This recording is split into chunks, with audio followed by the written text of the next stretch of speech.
తాకట్టులో ఉన్న బంగారాన్ని విడిపించి ఆ రోజు ఆన్లైన్ రేటుకే మేము కొంటాం. Sharma gold company.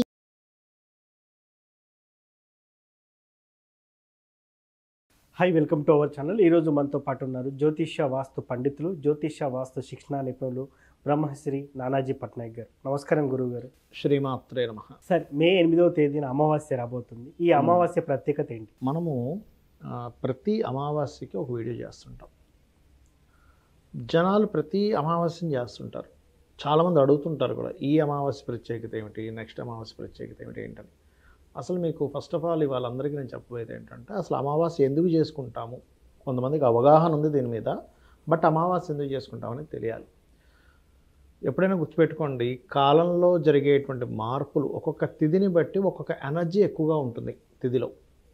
అమావాస్య తిథికి ప్రేతానికి సంబంధించిన ఎనర్జీ, సోల్స్కి సంబంధించిన ఎనర్జీ ఓవర్గా ఉంటుంది, చాలా ఎక్కువగా ఉంటుంది. అమావాస్య నాడు ఎవరైతే ఇంట్లో పర్టికులర్గా అమ్మవారికి సంబంధించినటువంటి పూజ చేసుకుంటారో ఇంట్లోకి నెగటివ్ ఎనర్జీ ఎంటర్ అవ్వడం అనేది జరగదు. గుర్తుపెట్టుకోండి. ఏం చేయాలి? వాళ్ళ స్తోమతను బట్టి చేసుకోవచ్చు.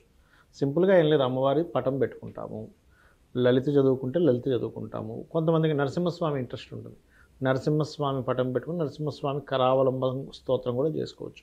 మరి కొంతమందికి ఆంజనేయ స్వామి అంటే బాగా ఇంట్రెస్ట్ ఉంటుంది.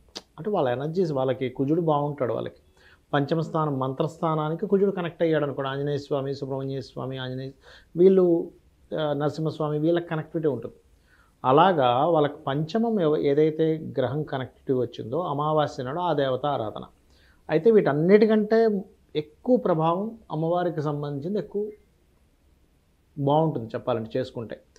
నేను రెగ్యులర్గా అమావాస్యలు చేసే వాళ్ళని ఎప్పుడో ఒక్కసారి అమావాస్య లేదా ఎప్పుడైనా అమావాస్య చేయడం మిస్ అయిన వాళ్ళని నేను కనుక్కున్నప్పుడు, అవును సార్, నేను అమావాస్య రోజు కనుక నేను పూజ చేసుకుంటే నెక్స్ట్ అమావాస్య వరకు ఆ ఎనర్జీ నాకు పనిచేస్తుందని చెప్పిన వాళ్ళని విన్నా. ఓకే, ఏంటి, ఏం పని చేసింది నీకని అడిగాను నేను చాలామందిని. అడిగితే లేదు సార్, అమావాస్య రోజు పూజ ఏదో మర్చిపోయాను, ఆ రోజు నేను చూసుకోకపోవడమో లేకపోతే ఏదో ఊరు వెళ్ళడం ఏదో జరిగింది, సర్లే మిస్ అయిపోయిందని అనుకున్నప్పుడు ఆ నెలంతా కూడా నాకు ఏదో ఒక ఆటంకం రావడం, ఎవరో ఒకరితో గొడవలు అవ్వడం, లేకపోతే ఏదో ఒక నెగిటివ్ ఎనర్జీ నాలో ఉందేమో అనిపించడం, నీరసంగా అనిపించడం, ఇవన్నీ జరిగాయి. నేను ఎప్పుడైతే భక్తి శ్రద్ధలతో నేను ఇంట్లో అమావాస్య రోజు అమ్మవారికి సంబంధించిన పూజ చేసుకున్నానో, మరలా తిది మళ్ళీ నెక్స్ట్ అమావాస్య వచ్చేసరికి నాకు చిన్న చిన్న వస్తున్నాయి, ఇబ్బందులు రావట్లేదు, కానీ నేను తట్టుకోగలుగుతున్నాను అనేటువంటిది నేను చాలామంది నోటి నుంచి ఉన్నా. అందుకే మనం కొన్ని ఎంతో కాలంగా మనం అమావాస్యకి సంబంధించి ఖచ్చితంగా చేస్తున్నాను. సార్, ఇప్పుడు మనం ప్రత్యేకంగా గ్రహణాలప్పుడు మంత్రం చదివితే 1000 రెట్ల ఫలితం అంటారు కదా. అమావాస్య రోజు కూడా అంతే ఫలితం ఉంటుందా? అమావాస్య రోజు గ్రహణమంత ఫలితం ఉండదు, కానీ గ్రహణం ఈజ్ డిఫరెంట్ థింగ్. ఎందుకంటే కాలానికి మోక్షానికి కారకులైనటువంటి రాహుకేతువుల కనెక్టివిటీలో కాలానికి మరొక కారకులైన రవిచంద్రుడు కనెక్టివిటీ ఉంటుంది. కాబట్టి కాలము ఒక స్థితిలోకి వచ్చినప్పుడు మీరు మంత్రం చదువుతున్నారు, ఆ మంత్రం యొక్క శక్తి 1000 రెట్లు పెరుగుతుంది అప్పుడు. అలాగే అమావాస్య రోజు కూడా ఈ మనస్కారకుడైనటువంటి చంద్రుడు, ఆత్మకారకుడైన రవి సంబంధం ఏర్పడింది, అందుకే అమావాస్య వస్తుంది కామన్గా చెప్పాలంటే.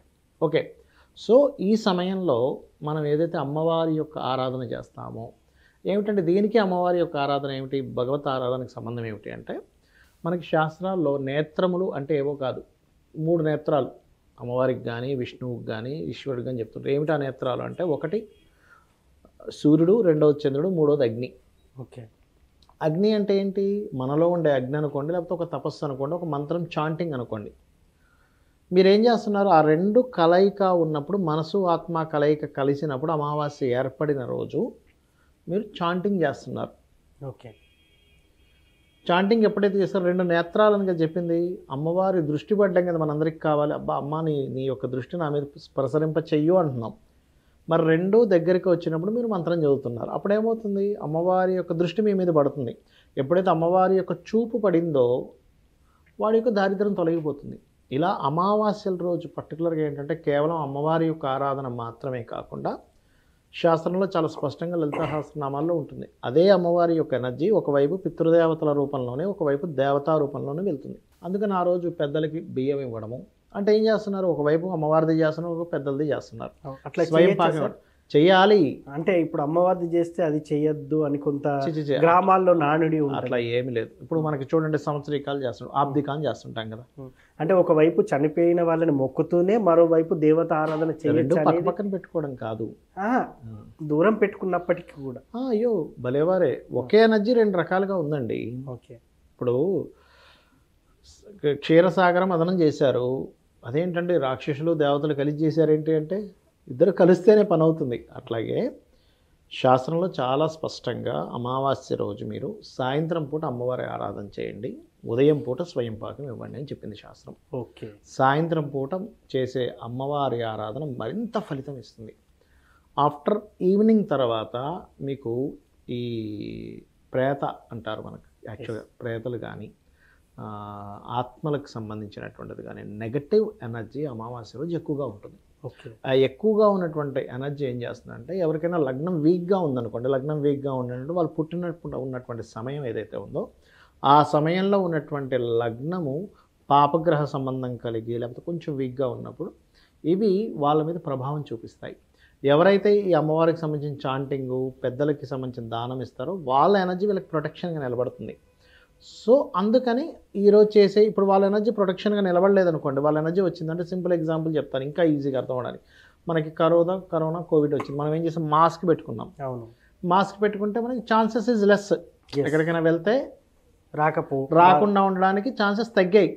మాస్క్ పెట్టుకోకపోతే వచ్చేస్తుంది, సింపుల్. అవును. అలాగే ఇది కూడా ఒక ప్రొటెక్షన్ లేయర్లా పనిచేస్తుంది. అమావాస్య రోజు చేసేటువంటి అమ్మవారి ఆరాధన కానీ పెద్దలకి చేసేటువంటి ఆరాధన కానీ ఇది చేయాలి. అయితే ఇక్కడ సింపుల్గా చాలామందికి ఏంటంటే ఏం చేయాలని చాలామందికి డౌట్స్ ఉన్నాయి. ఎన్నిసార్లు మనం చెప్పినా కూడా ఏమీ లేదండి, పటం పెట్టుకోండి అమ్మవారిది, లలితా సహస్రనామాలు ఉంటాయి, ఒక్కొక్క నామం చేసుకుంటూ కుంకుమ చేయండి. సింపుల్. చేశారు అయిపోయింది. లేదా ఆ నామం మొత్తం నాకు నోరు తిరగదు, నాకేదో ఎక్కడో తప్పు చేస్తానని భయం వేస్తుంది అంటే సింపుల్గా ఏం లేదు, ఆచమనం చేస్తారు. దాని తర్వాత ఒక్కొక్క నామం చేయలేకపోయినా శ్రీమాత్రే నమః అమ్మవారి పాదాల దగ్గర కుంకుమ వేస్తూ శ్రీమాత్రే నమః శ్రీమాత్రే నమః శ్రీమాత్రే నమః ఒక 10 నిమిషాలు చేయండి చాలు. ఎందుకంటే దేవీ భాగవతం ఇట్లాంటి వాటిలో చెప్పబడింది ఫలానా తిథుల్లో మోర్ ఎనర్జీ ఉంటుంది అనేటువంటిది. ఇప్పుడు మనందరం పార్వతీ పరమేశ్వరులకు సంబంధించినటువంటి ఈ జీవరాశులన్నీ కూడా వాళ్ళ యొక్క సంతానంగా చెప్తూ ఉంటారు కదా. మరి ఏదైనా కొంచెం ఇబ్బందిగా ఉంది అన్నప్పుడు సొంత తల్లి ఏం చేస్తుంది, ఇంకొంచెం కేర్గా ఉంటుంది. పైన గద్ద తిరుగుతుంది అంటే కోడి ఎంత జాగ్రత్తగా ఉంటుందండి. అవును. ప్రొటెక్ట్ చేయాలని. కోడి అలా ఉన్నప్పుడు భగవంతుడు ఎలా ఉంటాడు. కాబట్టి ఎవరైతే ఆరాధిస్తారో ఖచ్చితంగా వాళ్ళకి ప్రొటెక్ట్ అవుతారు వాళ్ళు. పర్టికులర్గా ఏమవుద్దంటే అమావాస్య రోజు చేయకపోవడం వల్ల వచ్చేటువంటి నెగటివ్ ఎనర్జీస్ వల్ల నిందలు, ఆరోగ్య సమస్యలు, కుటుంబంలో గొడవలు, ధన సంబంధించిన ఇబ్బందులు ఇవన్నీ కూడా కలుగుతుంటాయి. సో అందుకని పూజ చేసుకోవాలి యాక్చువల్గా. సో ఫైనల్గా అమావాస్య రోజు లలితాదేవి ఫోటో పెట్టుకుని కుంకుమ వేస్తూ అమ్మవారి నామం చదువుకుంటే బెటర్ అంటారు. ప్రొటెక్షన్ లభిస్తుంది వీళ్ళకి, మనకు ఒక కంచంలా, ఎగ్జాక్ట్లీ కవచంలాగా నిలబడుతుంది.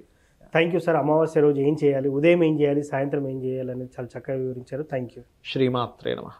సో చూశారు కదా, అమావాస్య రోజు ఏ పూజ చేయాలి అనేది గురువుగారు మాటల్లో విన్నాం. ఇది వాటి కార్యక్రమం. మరో కార్యక్రమంలో మళ్ళీ కలుద్దాం. Thank you. సుమన్ టీవీలో మీ పర్సనల్ అండ్ బిజినెస్ ప్రమోషన్స్ కోసం కింది నెంబర్కి కాంటాక్ట్ చేయండి.